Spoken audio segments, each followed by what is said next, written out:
You're here. Good.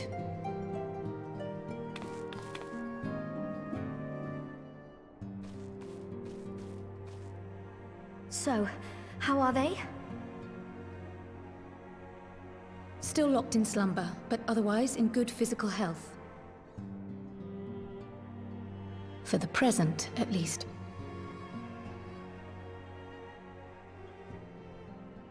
For the present? Oh no, is something wrong with them? I'm afraid there may be.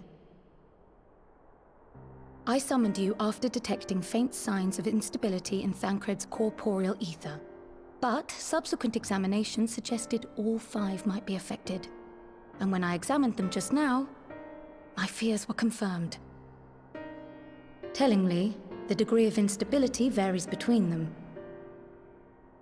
Thancred exhibits the most notable signs, followed by Y'shtola and Urianger. The twins' ether, meanwhile, remains relatively stable, but there is a change there too if one knows to look for it. Hold on. Isn't that the order they were called away in? Indeed. Which leads me to believe the instability will only increase with time.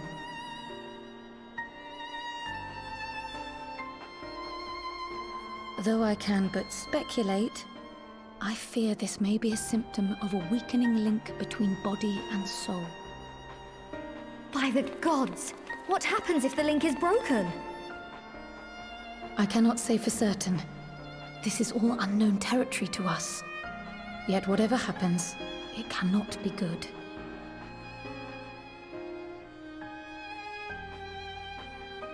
Mercifully, the instability is still only slight. And you may rest assured, Master Matoya and I will do everything in our power to keep it from worsening.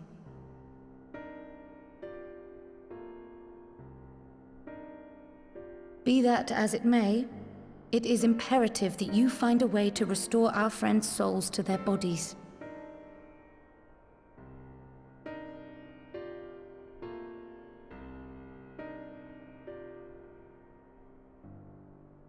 Thank you.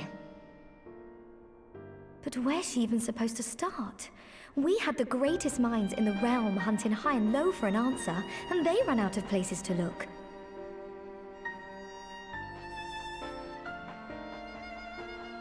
You stated in your report that the Exarch had originally intended to reverse the summoning process by means of his own death, correct?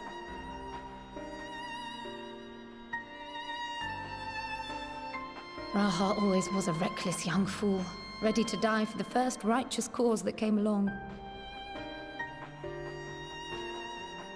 His plan might well have worked, but I for one am glad he never had the opportunity to see it through. Even if it does mean our friends must remain stranded a while longer. There is another way, I am sure of it. And the key lies with him, with the Exarch. Pray return to the First and apprise him and the others of the situation. We, meanwhile, will do what we can from here. And, if the fates are kind, we will have good news to share upon your return.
Pray excuse my late arrival.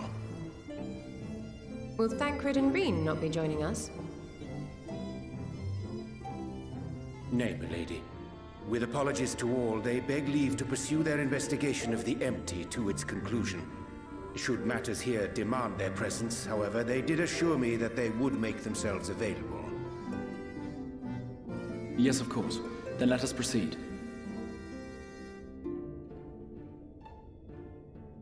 I think it best that you begin by providing a summary of Mistress Kryle's findings.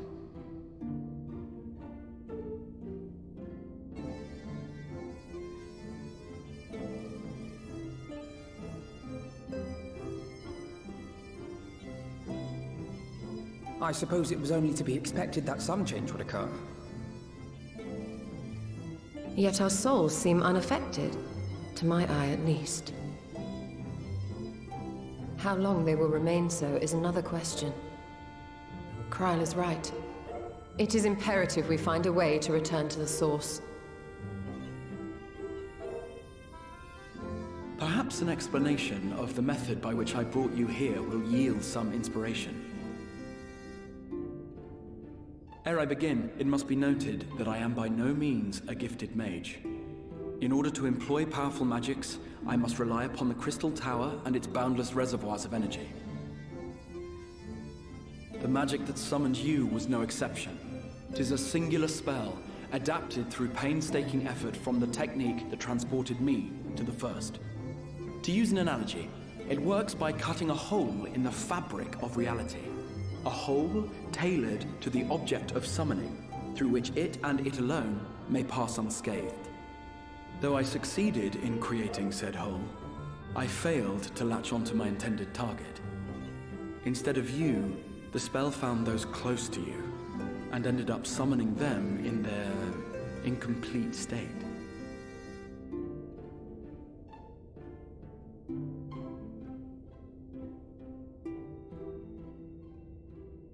I would not soon throw my life away, not after the lengths you and yours went to save it.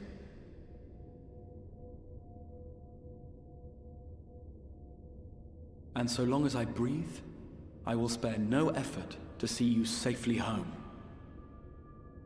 But should all else fail, and your lives be at stake, there remains one sure method.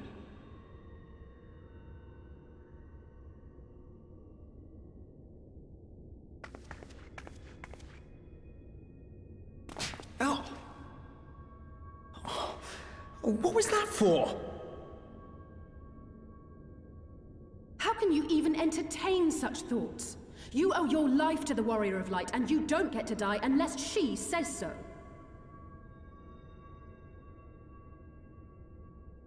Your followers await your divine judgment. What did you just... What?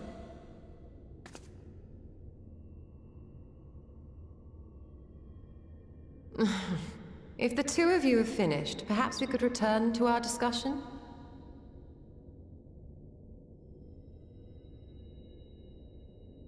Rather than dwelling upon the multiple failed attempts at transference, I think it would behoove us to focus on the solitary success.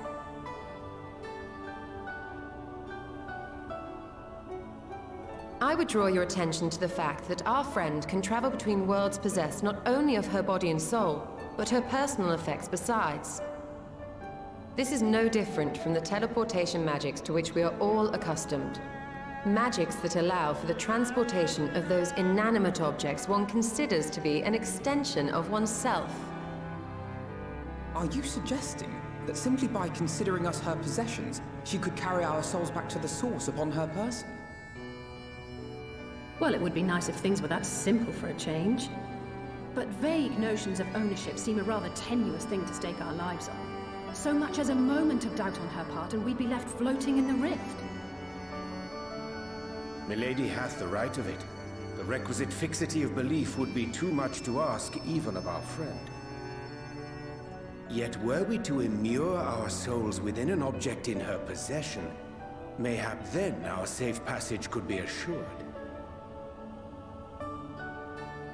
White Auracite would, I believe, serve as a suitable vessel for this purpose. 'Twas conceived to imprison the massy soul of an Ascian, and should house one of ours with relative ease. We would need only to ensure our soul's safe preservation inside the stone, and identify a means by which they might be transferred back unto our vacant bodies. Soul preservation and transference. I believe I know of someone who may be able to assist us. On the far shore of the source, there stands a great palace built by the elves. It was forsaken in the wake of the flood, but a certain Numo chose to make their home there soon after.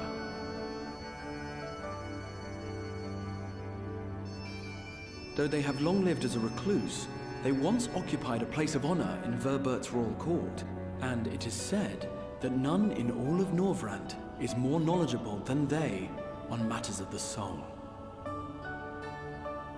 Well, I've no objection to seeking a helping hand, but if they've gone to such lengths to hide themselves away from the world, what makes you think they'd be willing to lend us one?